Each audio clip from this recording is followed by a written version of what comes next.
बीकानेर और बाड़मेर क्या कांग्रेस के हाथ से जा रहा है? क्या हनुमान बेनीवाल का पैर यहां पर पसर रहा है और कांग्रेस की पकड़ ढीली हो रही है? दो बड़ी तस्वीरें, दो अहम तस्वीरें ये दिखा रही है कि बाड़मेर और बीकानेर जो कि गढ़ हुआ करते थे कांग्रेस में, वहां आपसी कलह की वजह से बहुत सारी दिक्कतें हो रही है। क्या अब सचिन पायलट का इंटरफेरेंस, सचिन पायलट का इसमें आना बहुत ज्यादा जरूरी हो गया है? नहीं तो ये दोनों कांग्रेस के गढ़ कांग्रेस के हाथ से निकल जाएंगे। सबसे बड़ी और सबसे पहली तस्वीर है बीकानेर की। बीकानेर में पूर्व मुख्यमंत्री अशोक गहलोत पहुंचे। बीकानेर के एक बहुत प्रतिष्ठित व्यापारी जिनका अपना भुजिया का बड़ा काम था, उनके वहां पर पहुंचे और वहां पर शोक में पहुंचे हुए अशोक गहलोत के साथ कोई भी जाट नेता नहीं दिखा।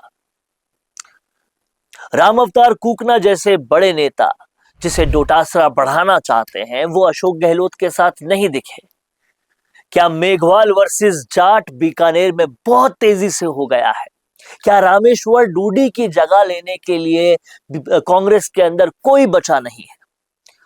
और दूसरी तरफ विजयपाल बेनीवाल आरएलपी में तेजी से पैर पसार रहे हैं और तेजी से हनुमान बेनीवाल के योद्धा बनकर बीकानेर में अपने पैर जमा रहे हैं। क्या कांग्रेस के लिए ये बड़ी खतरे की घंटी है?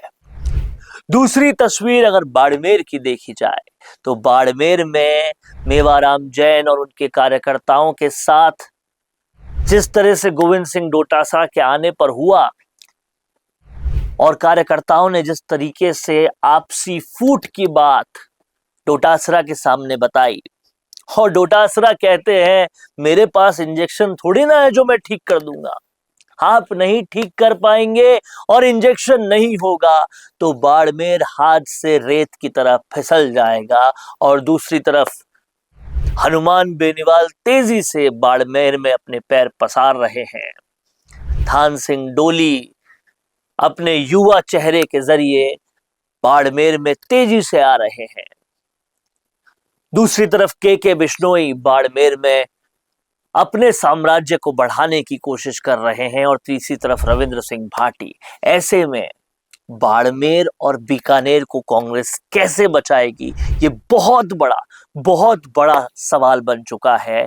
और क्या इन दोनों ही जगह पर नेता इनसे दूर हो रहे हैं? बीकानेर में जाट वर्सेस मेघवाल क्या कांग्रेस के लिए बहुत बुरी खबर साबित हो सकता है? ये सब समझने वाली और सोचने वाली बात है। और क्या सचिन पायलट का यहाँ एक्टिव नहीं होना कांग्रेस को भारी पड़ रहा है? अब पंचायती राज चुनाव अगर अक्टूबर में होने हैं और उससे पहले इन दो जगहों पर इतना जबरदस्त बिखराव, टकराव और अलगाव दिख रहा है, तो कांग्रेस को जरूरत है इसे ठीक करने की, क्योंकि अगर ये ठीक नहीं हुआ तो ये और बड़ा होता जाएगा। क्या पचपदरा रिफाइनरी में हुआ हादसा कांग्रेस राजनीतिक रूप से कैश कर पाएगी या वहां पर भी पूरी तरह से फिसल जाएगी? ये बहुत बड़ा प्रश्न पूरी की पूरी मारवाड़ की राजनीति में बनता जा रहा है। और इस राजनीति को संभालने, संरक्षित करने और अपने गढ़ों को बचाने के लिए कांग्रेस को कुछ अहम कदम उठाने की बेहद जरूरत है, क्योंकि ये अलगाव और ये टकराव सिर्फ कार्यकर्ताओं को नहीं बल्कि जनता को भी साफ साफ नजर आ रहा है। क्या कुछ सोचना है आपका इस मुद्दे पर? लिख डालिए कमेंट बॉक्स में। देखते रहिए द फैक्ट इंडिया। रुकिए और जरा ध्यान से सुनिए। क्या आप हमारी इन खबरों से अपने व्यापार को भी बढ़ाना चाहते हैं?